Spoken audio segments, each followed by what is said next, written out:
श्रीमद् भगवद गीता के 18वें अध्याय के 78वें श्लोक पर, और हम देख रहे थे कि किस तरीके से अपने विजय के बारे में सुनने के लिए कान उत्सुक रहते हैं। धृतराष्ट्र के भी थे ना, हमारे भी होते हैं, चाहे हमारा कोई खास मतलब नहीं होता है। कोई मैच चल रहा है तो उसका स्कोर कितना हो गया, कितने गोल हो गए, कोई पॉलिटिकल पार्टी का चुनाव हो रहा है तो कितने जीत गए, कितने हार गए, जब वो पूछते हैं उसके पीछे उद्देश्य केवल जानना नहीं होता है। उसके पीछे हमारा उद्देश्य होता है कि जिस हम पार्टी की ओर से, जिस गेम टीम की ओर से, या जिसके ओर से हमारा मन है, वो जीता या हारा। और यहाँ पर तो जीतने हारने वाली बात तो हो रही थी, एक राजा अपने पुत्रों के बारे में सोच रहा था, तो अवश्य उसे जानना। तो युद्ध तो भी प्रारंभ हुआ नहीं था, युद्ध के बारे में चर्चा हो रही थी, और भगवान श्री कृष्ण के बारे में जानते हुए भी धृतराष्ट्र बहुत डरे हुए रहते थे भगवान श्री कृष्ण से। जब उन्हें पता चला था कि भगवान श्री कृष्ण पांडवों की ओर से लड़ रहे हैं, लड़ भी रहे बल्कि सारथी के रूप में आ रहे हैं, तभी भी उनको बड़ा डर लगा था। योगेश्वर है, वो कुछ भी कर सकते हैं, तो समझ गए थे। और अब तो मोहर लगा दिया, ठप्पा लगा दिया संजय ने, जहां पर योगेश्वर कृष्ण हैं। क्या ठप्पा लगाया संजय ने? संजय ने धृतराष्ट्र को स्पष्ट कह दिया, जैसे स्टैम्प पेपर पे साइन कर देते हैं ना, कोर्ट में जाकर रजिस्ट्री करा देते हैं, जो मैंने कह दिया वही सही है। ऐसा ही उन्होंने घोषणा कर दी, जहां पर योगेश्वर कृष्ण है और जहां पर धनुर्धर अर्जुन है। योगेश्वर कृष्ण और परम धनुर्धर अर्जुन है, वहीं पर ऐश्वर्य, विजय, अलौकिक शक्ति तथा नीति भी निश्चित रूप से रहती है। ऐश्वर्य, विजय, अलौकिक शक्ति और नीति, और कोई संदेह नहीं है इसमें। ऐसा मेरा मत है। कौन कह रहे हैं? संजय। उनका मत क्यों है? क्यों माने भाई हम तुम्हारी बात? नहीं मानते तो मत मानो भाई। उनका मत इसलिए है क्योंकि वह ना केवल विद्वान है, ना केवल परम विद्वान, व्यास जी कौन है? वेद व्यास जी, यानी कृष्ण द्वैपायन व्यास कहते हैं। क्यों कहते हैं उनको? क्योंकि वह भगवान के शास्त्रों को लिखने के लिए आया था। उनके शिष्य हैं संजय।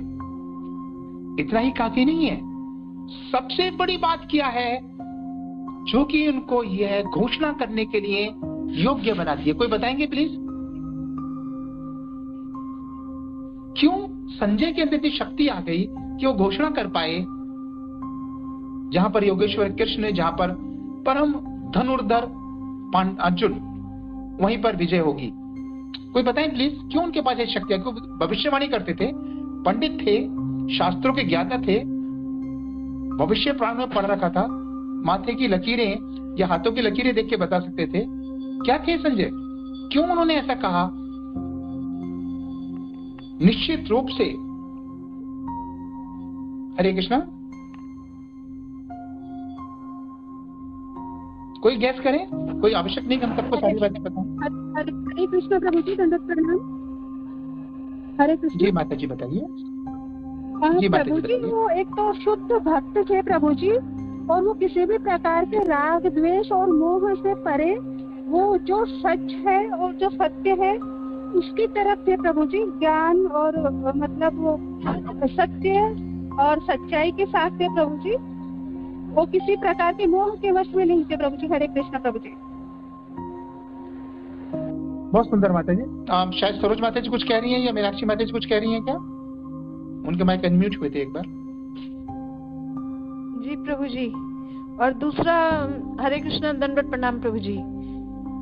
माता जी ने बताया, उसके बाद ये है कि एक तो फिर उन्हें दिव्य दृष्टि भी तो प्राप्त हुई थी, और फिर उन्होंने युद्ध क्षेत्र में भगवान के विराट रूप के दर्शन भी कर लिए थे, तो उनको तो होना ही था फिर ये, वो तो घोषणा कर सकते थे। हरे कृष्ण प्रभु जी।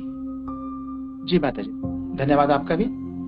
और सरोज माता जी कुछ कह रही हैं क्या, या गलती से ऑन हो गया था?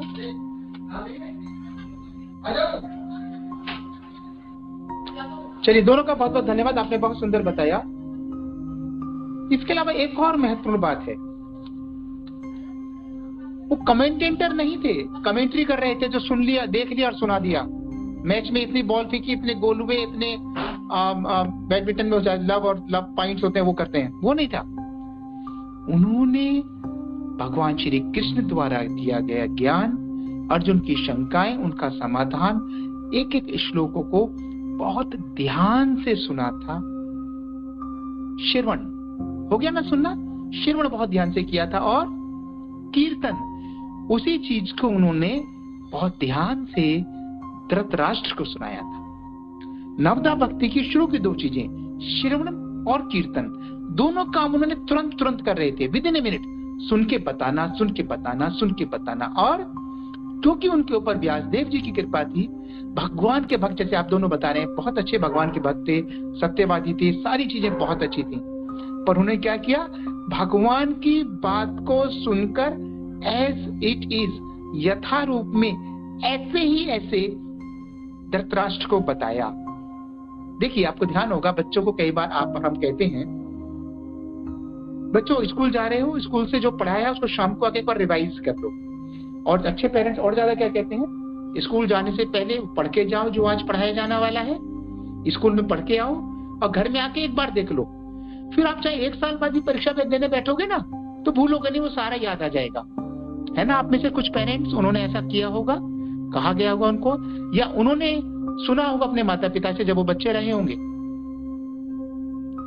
यहां पर यही हुआ, संजय ने भगवान श्री कृष्ण और अर्जुन के मुख से पूरी गीता सुनी और सुन के सुना दी, तो 2 बार हो गया ना, रिवीजन उनका हो गया। और इस 2 बार के कारण से केवल सुनने सुनाने वाली बात नहीं थी, पूरी श्रद्धा, भक्ति और विश्वास के साथ भगवान को देखकर, जो आप दोनों ने कहा, आपने भी कहा विराट रूप की बात की, बाद में रेणु माता जी ने और बाद में मीनाक्षी माता जी ने, विराट रूप को देखकर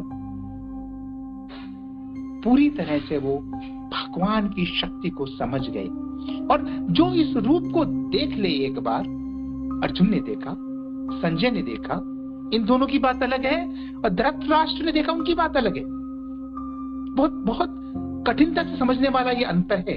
कृपया करके मेरे साथ रहिए और समझने का प्रयत्न कीजिए। जो धृतराष्ट्र ने देखा वो अलग था, जो संजय ने देखा और अर्जुन ने देखा वो अलग था। रूप वही था, देखने की दृष्टि अलग थी, देखने की सोच अलग थी, समर्पण भाव के साथ नहीं देखा था। भगवत गीता बहुत सारे लोग लिखते हैं, बहुत सारे लोग पढ़ते हैं, बहुत सारे लोग सुनाते हैं, कथाएं करते हैं, और बहुत सारे लोग सुनते हैं। किस भाव से भगवत गीता को सुननी, पढ़नी और सुनानी चाहिए, ग्रहण करनी चाहिए। सुनने का मतलब नहीं, ग्रहण करने का मतलब क्या है, अच्छी तरह से आत्मसात करनी चाहिए। ये भगवत गीता की भूमिका में प्रभुपाद जी ने बहुत अच्छी तरह से बताया।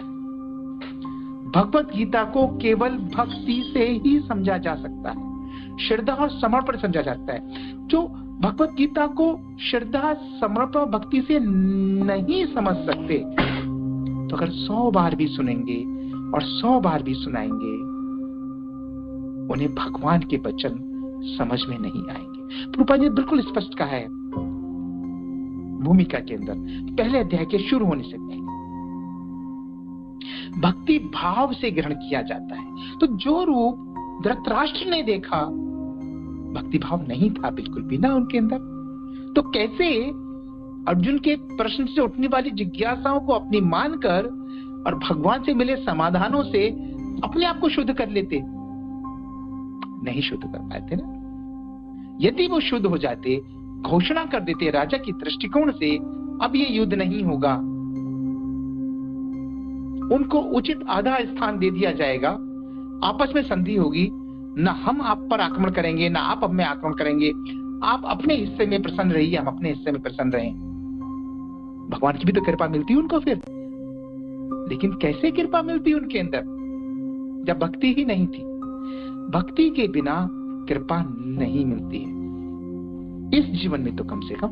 हाँ, हमने पिछले जीवनों में भक्ति करके आए होंगे, इस जीवन में भटक गए हैं, तो भगवान अपनी अहेतु की कृपा से हमें रास्ते पर लगा देते हैं। पर धृतराष्ट्र का देखिए कितनी बुरी हालत थी उसकी, और वही कथा, वही विराट रूप भगवान का जब संजय ने देखा, जब अर्जुन ने देखा, तो दोनों के दोनों शुद्ध हो गए, परम शुद्ध हो गए।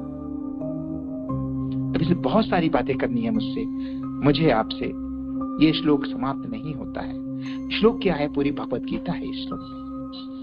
अगर आप अनुमति दें, इसे हम कल भी आगे चालू कर सकते हैं, और नहीं तो आप समझे तो आप समाप्त हो गई भगवत गीता, जैसे आप ठीक समझे। हरे कृष्णा। मैं तो अभी तो मैं संजय जब आश्चर्यचकित हो रहे थे, विस्मित हो रहे थे, उनके रोंगटे खड़े हो रहे थे, उससे ही बाहर नहीं निकल पाया। जो लास्ट के हम 3 श्लोक 4 श्लोक देखे हैं ना, जब भी उनको पढ़ते हैं तब वो कई दिनों तक मस्तिष्क में छाए रहते हैं। मतलब उन संजय के बारे में सोचिए जिन्होंने भगवान के अनुष साक्षात दर्शन किए, लगभग उन्होंने भगवान से सीधे सीधे सुना, लगभग भगवान के विराट रूप का दर्शन किया, चतुर्भुज रूप का दर्शन किया, और द्विभुज रूप में वापस आने का भी दर्शन किया। कितने धन्य है अर्जुन और संजय। सोच सोच के वास्तव में रोंगटे खड़े होने की स्थिति हो जाती है हमारी। हे कृष्ण प्रणाम माता जी।